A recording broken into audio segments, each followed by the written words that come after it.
statement about the message of Vice President Sara Duterte saying that the conflict now in the Senate reflects the leadership of the administration. To be exact, she said, yung kaguluhan sa Senado ay nagsasalamin sa leadership ng administrasyon.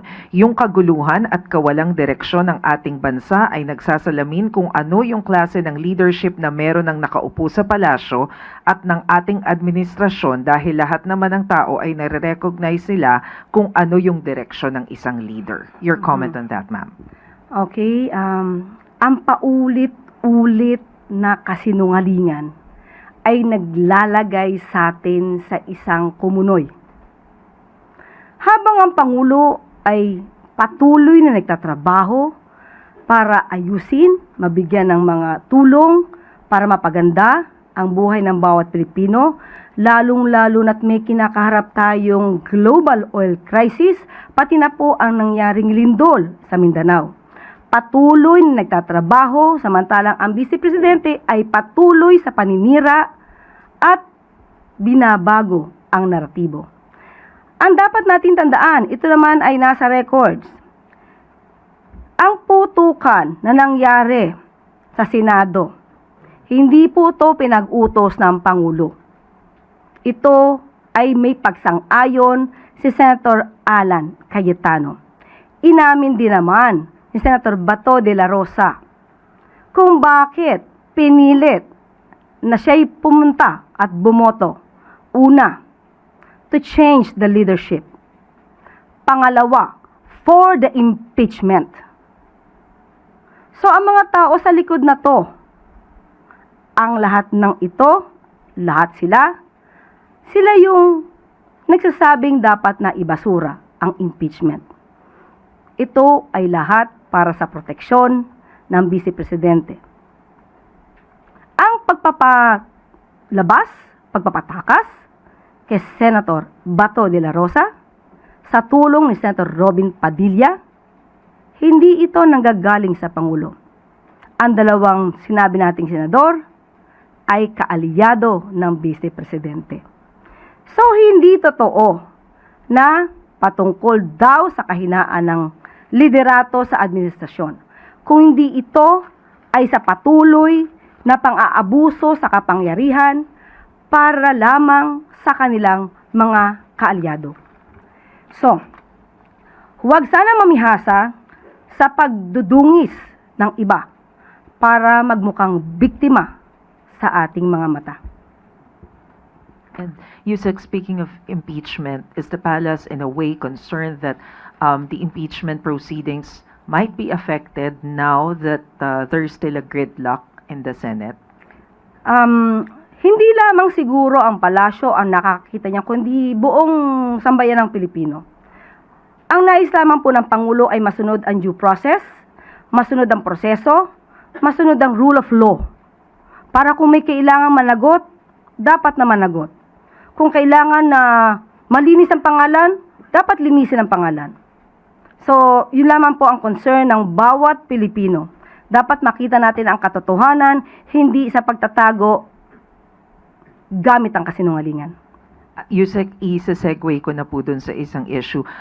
This time, were you able to talk to the President about the proposal to rejoin the International Criminal Court? Because I understand there's a latest post by Congresswoman Laila De Lima, and she said that she is asking what is preventing the President from initiating the process for the Philippines to rejoin ICC. Sabi po niya, this tests the administration's sincerity in preventing impunity and upholding justice and accountability. Why is the government standing idle on this matter? Huli natin nakausap ang Pangulo kahapon patungkol po dyan. At sabi po natin kahapon ay hindi tayo muna magkakomento dahil ang pinakahuli po na nais ng Pangulo ay hindi pa magre-rejoin sa ICC.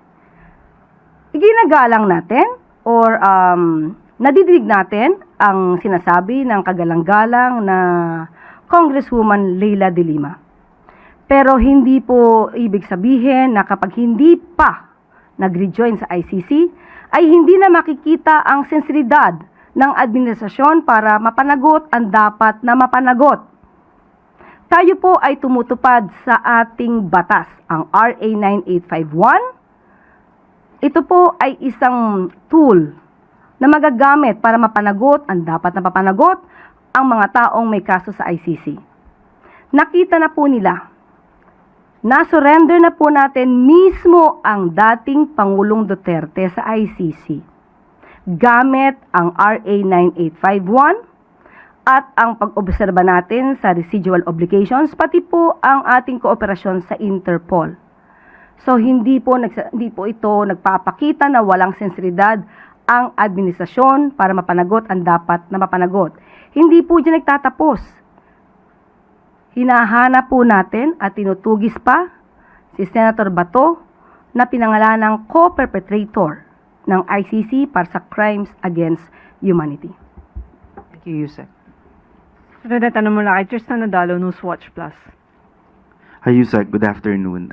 Follow-up lang din po sa naging pahayag ni Vice President Sara Duterte, wherein she said na para ma-resolve po yung issue sa Senate leadership ay dapat mag-usap-usap yung 24 senators, including yung mga nagtatago at yung mga nakakulong.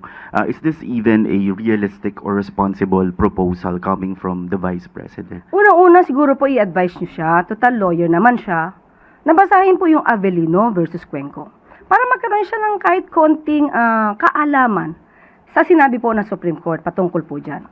At kung sasabihin nyo kung realistic, unang-una, hindi po agad makakapunta o makakadalo, makakaboto ang isang nakaditine.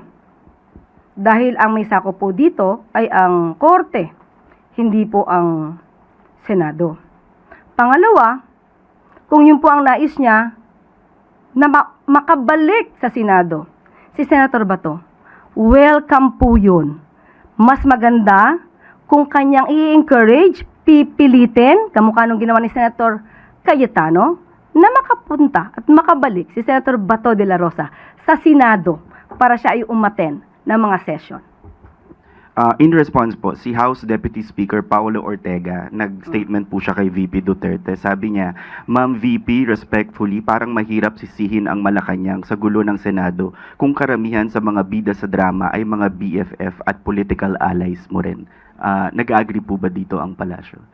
Sa ating paningin, hindi lamang po ang palasyo maaaring mag-agree dito. Karamihan po sa atin, nakikita po naman ang katotohanan. Naniniwala na lamang po siguro, ang tanging naniniwala na lamang po siguro na may kasalanan ang Malacanang dito, or kahinaan ng Malacanang, or palasyo, o ehekutibo patungkol dito sa nangyayaring gulo, ay silang dalawa na lamang ni Senator Alan Cayetano. Last question na lang po on the Senate. Yung threat po na sinasabi ni Acting Senate President Sherwin Gatchalian, sabi niya, the alleged security threat against the Senate may be linked to the 18 former bodyguards of Zaldico. Konektado raw po yung natatanggap na banta nila and yung possible armed attack to disrupt Senate activities. How concerning po ito para sa palasyo? Of course, very alarming, very concerning. Dahil alam naman natin kung sino ang nasa likod ng 18 Maleta Boys. Walang iba kundi si Mike Defensor. Nahayagan, na sumisigaw, na gusto niya mapatalsik ang Pangulo sa pwesto. So ano pa ba ang kanila magiging motibo? Kung babasahin nyo at titignan nyo ang mga kwento ng 18 Maleta Boys, butas-butas, walang pinanggagalingan, walang basihan, ano pa ba ang motibo dito? Good afternoon, Undersecretary. The Russian government has already announced President Ferdinand Marcos Jr.'s trip to Russia in the next few weeks. Ano-ano po yung mga magiging priority discussions during that visit? Unang-una po ay hiningi po natin ang konting komento ng opisina po ng DFA. Pero ang mga detalye po nito ay maibibigay nila sa Lunes para sa kanilang press briefing. Ayon po sa DFA, magtutungo ang Pangulo sa Kazan, sa Russia mula Hunyo 17 hanggang 18 upang dumalo sa ASEAN-Russia Commemorative Summit. Ito ay isang pagtitipon na ginaganap bilang paggunita sa ika-35 na anibersaryo ng ugnayan ng ASEAN at Russia. Ang Russia ay isang ASEAN Dialogue Partner at bilang ASEAN Chair, ang Pilipinas Pangungunahan natin ang pagsusuri sa naging takbo ng ating kooperasyon at relasyon sa Russia. Kasama na rin dito ang pagtatalakay sa mga susunod na hakbang upang higit pang mapalalim at mapalawak ang ugnayan ng Pilipinas at Russia at ng ASEAN. So yan po sa ngayon ang mensahe ng DFA, pero ang detalye po ay makukuha natin sa kanilang press briefing sa Monday po. Ma'am, baka sakali lang you have details or at least analysis. Why is the Philippines so keen on expanding its ties with Russia at the moment when other members of the ASEAN, particularly Singapore, are imposing sanctions against Moscow over its war against Ukraine? Binanggit po natin kanina na tayo po kasi ang ASEAN chair at kailangan po natin pangunahan po ito. Total po ito ay related po sa ito'y tinatawag na ASEAN-Russia Commemorative Summit. So kinakailangan po talaga ng Pangulo na magtungo sa nasabing summit. Wala pong bilateral talks with Russian President Vladimir Putin, meaning one-on-one Philippines with Russia, not representing ASEAN as a whole. Sa ngayon po, ang magbibigay po ng detalye po na yan ay magmumula sa DFA. Salamat. Sunod na tanong mula kay Erica, Sinaking Business World. Good afternoon po, Yusek. Follow-up din po dun sa may Asian-Russian Summit. Are there any anticipated energy-related outcomes sa kung may possible man na meeting with President Marcos and Russian President Putin or Russian conglomerates? May mga magiging discussion po ba na energy-related? Actually, I was able to ask Secretary Sharon on this matter. According to her, there is no details yet, but she wants to explore possible options on energy transition and fuel diversification. Pero she is planning to discuss the matter with the ambassador of Russia to the Philippines. Alright po. Also, ano pong assessment ng Palace currently sa feasibility po of purchasing Russian oil kasi in terms of cost, shipping, and potential exposure po sa sanctions? Makakasama po yan sa i-discuss ni Secretary Sharon. Thank you. Sunod na tanong mula kay Rafi Ayeng, Daily Tribune. On other matters, ma'am. Ma'am, ano po ang order ng Malacanang dun sa dalawang namatay na Ateneo athletes? Ano po ang order sa NBI or PNP? Unang-una po, of course, nakikiramay po tayo sa pangyayaring ito. At ang nais din po ng Pangulo, hindi lamang po tayo sa sitwasyon na ganito, pero sa lahat po ng mga Pilipino na napupunta sa ganitong klaseng sitwasyon, dapat pong agaran ang pag-iimbestiga. Po may mga rumors na parang naging hazing instead na training yung nangyari dun sa mga bata. So, kailangan po talaga ng agarang pag-iimbestiga dito dahil hindi po naging maganda ang naging resulta ng sinasabing training. Of course, hindi po natin kailangan i-preempt or mag-prejudge dito. So, kailangan po talaga ng agarang investigasyon. Okay. Sunod na tanong mula kay Junel Maribo, QNTV. Magandang tanghali, Yusek. May tugon na po ba ang Office of the President sa hiling ng COMELEC na pondo para sa special elections sa Cavite? Kinausap po natin ang DBM. According to DBM, meron pa pong pondo na nasa COMELEC at maaari naman po nilang gamitin po yun. Sapat po ang pondo. Thank you po. Ang sunod na tanong mula kay Cathy Valente, The Manila Times. Yusek, can we get the Palace's statement on Senator Ping Lacson's claim about the alleged growing discontent among the AFP members that may trigger the destabilization plots against the President in his administration? Nakarating na po ba tayo sa Pangulo? And ano pa naging reaction niya? Is it alarming yung mga ganitong threats po? Ang sabi po mismo ng pamunuan ng AFP ay wala silang nakukuhang anumang detalye o impormasyon patungkol dito, pero syempre may ugong-ugong at ito naman din ay kanilang binabantayan. But as of now, ang miyembro po ng AFP ay nanatiling active, united at professional. At hindi po kinakailangan, according to AFP, ng loyalty check. Dahil alam po nila ang kanilang mandato para sa bayan at naaayon sa konstitusyon. Sunod na tanong mula kay Ann Soberano, Bombo Radio.